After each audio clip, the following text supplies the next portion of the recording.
Alright, so this morning we had a successful squirrel hunt with our flintlock. We have 2 squirrels. I'm going to show you guys how I prefer to skin them. My first importance, foremost, is that the meat is taken care of because that is what we're after.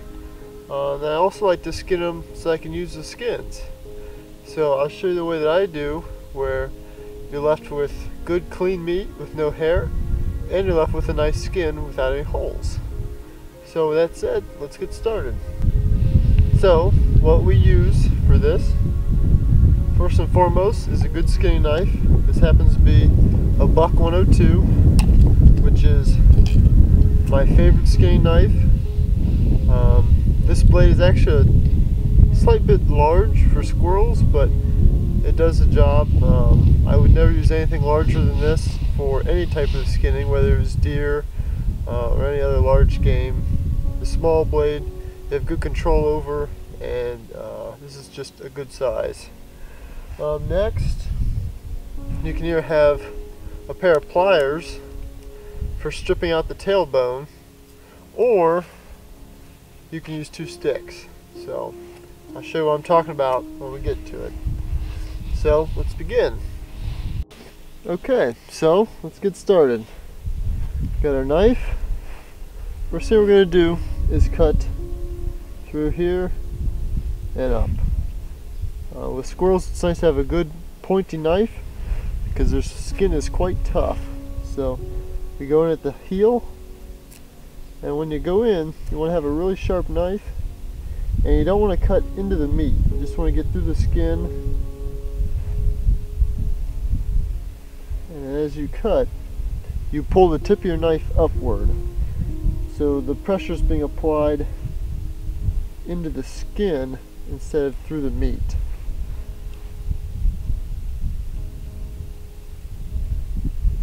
Like I said, it's paramount to have a very sharp knife. So after you get that, right at this bend here, you want to get that meat peeled away from the skin. Now after that, you're just going to peel. You don't have to make any more cuts. Peeling is much cleaner. So, as we go through here, we are peeling from the inside out. And while you're doing that, what it does is it keeps all that hair off of your meat, which is really important. So once you get to here, you're going to peel this up into the foot area, and you can just give it a twist and it'll break. You just take your knife and cut through the tendons. I try to cut into the bone as little as possible because it really dulls out your knife quickly. So I'm just going to peel down his hip. I'm just using my thumb, going in between the meat and the skin. So we've got 1/2 of them peeled. We're going to take our knife, do the same thing. Just go up the other 1/2 of them. Like I said, you want to keep that knife tip up so you're not cutting into the meat.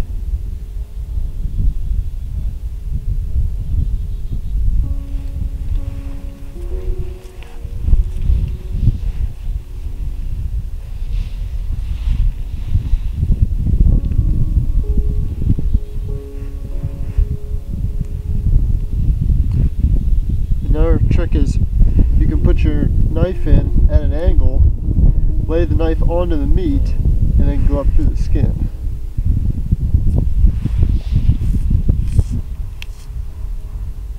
So, got that side peeled and broke.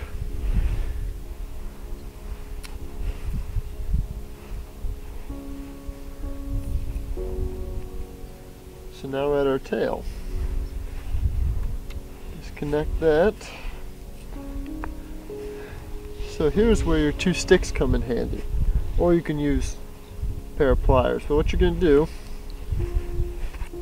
stick 1 stick here, 1 stick there, and then you wrap, put the tail down, wrap your 2 fingers around. So my fingers are locked in between the meat and the skin. I squeeze these sticks hard and pull. And right there, just skinned out the tail. So with practice, it's really quite easy. After that, peel down his belly. You want to watch here to make sure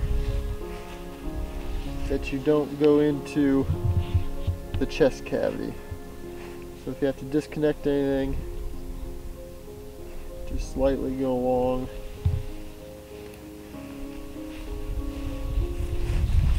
Okay, so now that's done.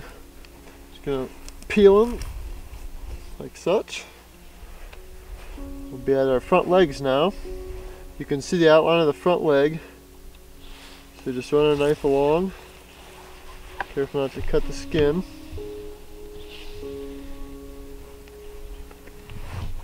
Go along those front legs.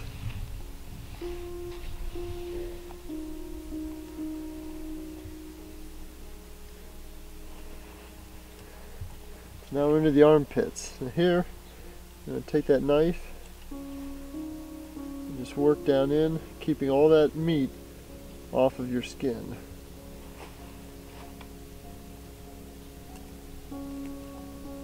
Okay, now you're going to take your thumb, drive it into the armpit, and peel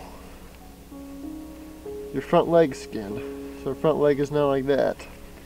You're going to pull, and you'll see this dot here is the start of a whisker. Disconnect that, pull it down a little farther, and then you can just cut the tendon. Okay. Do the same with the other side. Drive that thumb through, peel, cut the whisker, and just disconnect the joint at the front leg.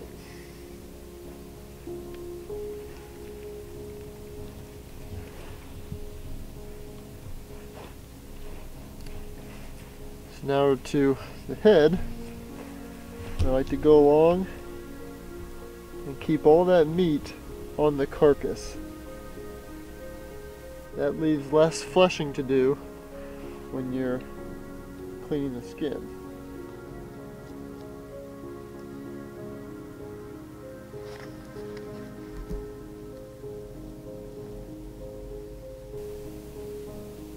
So right here, we're coming up on the ear.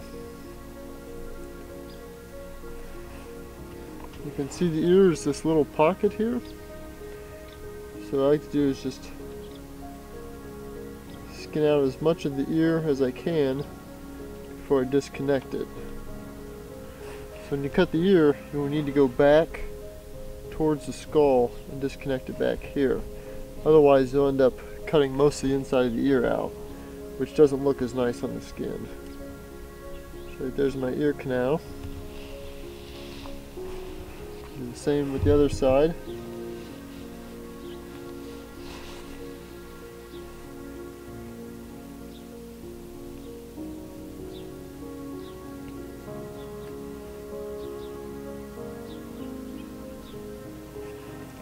Okay.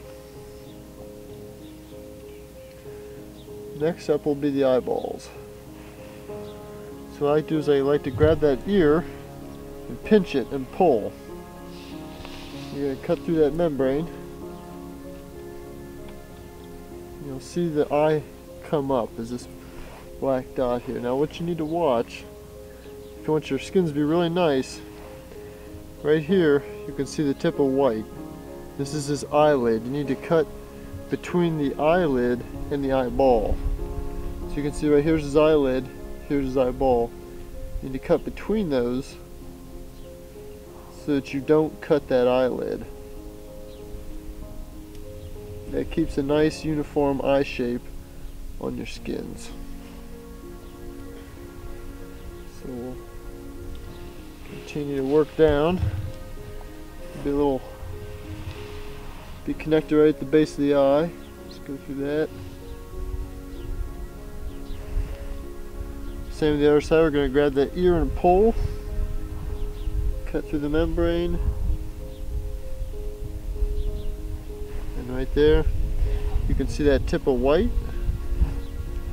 Just going to pull that up, put our knife between them,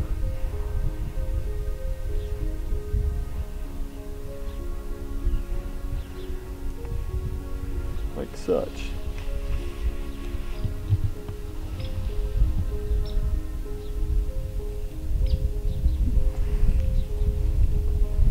So, lastly, we just have the mouth.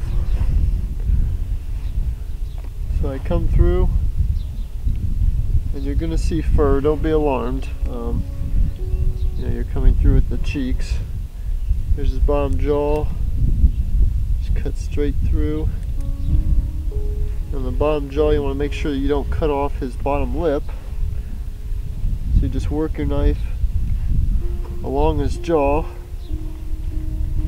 See, right here's his lip. I'm just going to disconnect that. Okay. Bottom jaw is done. Then I'll stick my finger into the skin. I run my knife right up the front here.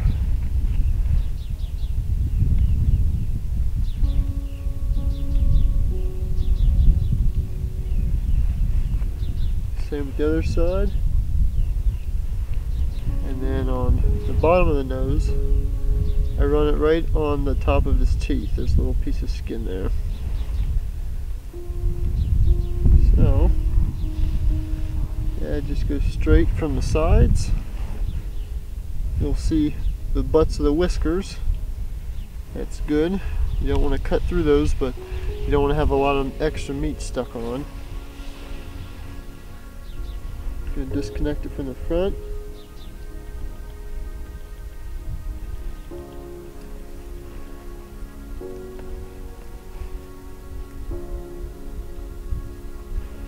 Okay, and the nose, I just pinch and twist, and there it is. As you can see, we've got a beautiful carcass with no hair on it, which is great. That's what we want. So next we need to gut it. Just take that knife, push straight down, split that leg.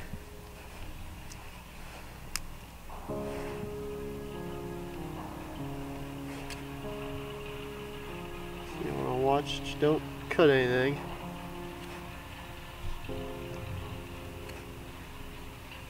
You can make a line.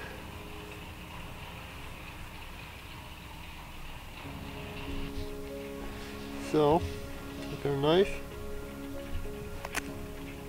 split those ribs.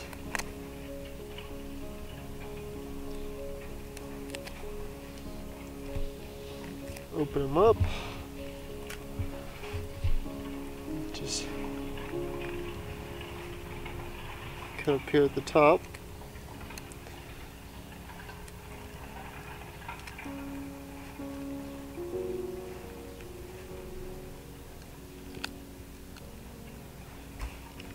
And you just peel it down.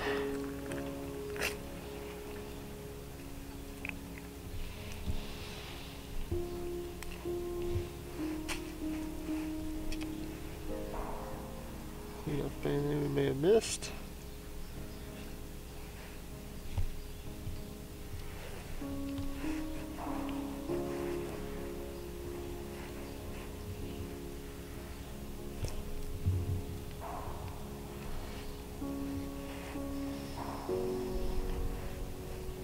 Whole time while I'm cleaning them, I'm always looking and making sure we keep it clean.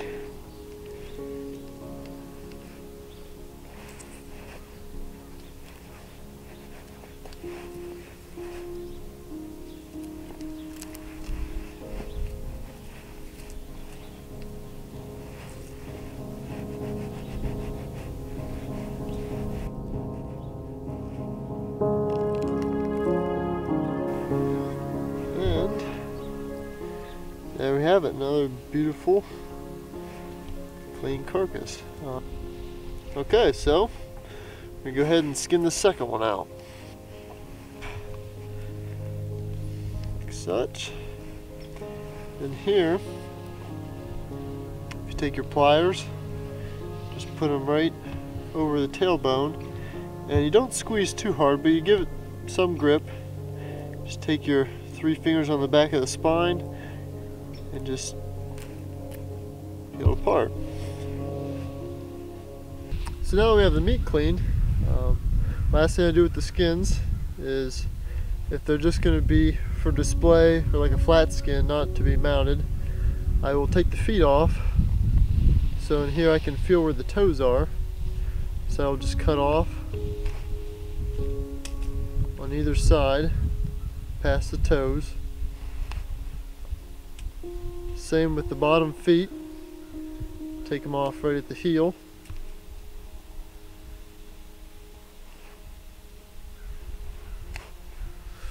As I said previously, I'll split the tail, and then I will make a Y from side to side.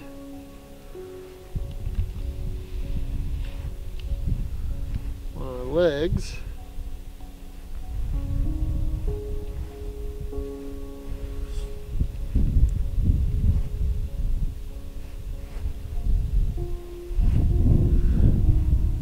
Go from the center up to the chin, split that, and then from the center down. You want to try to keep that lined up well. And there you now have a nice flat skin. It need to be washed, get the blood rinsed out, and you can flush it out and either salt it and dry it, or tan it, and you can use it. So here we have it. After just a few minutes, we have 2 beautiful pieces of meat for the skillet this evening. It is a little eye-opening at first to butcher your own game. I know it's not exactly the prettiest thing to see, but it is real. That's how it happens in nature. As soon as that animal is dead, it's no longer an animal, it's just a carcass that is meant to be cleaned and eaten. So it can take a little getting used to, but in the end, you know, this is no different than anything else. It's just wonderful, nutritious meat that'll feed my family. So that's why I do it. I love it. There's a special feeling of going out and providing for yourself. It's something special. So I hope you guys enjoyed. Hope you learned something, and good luck. Thanks.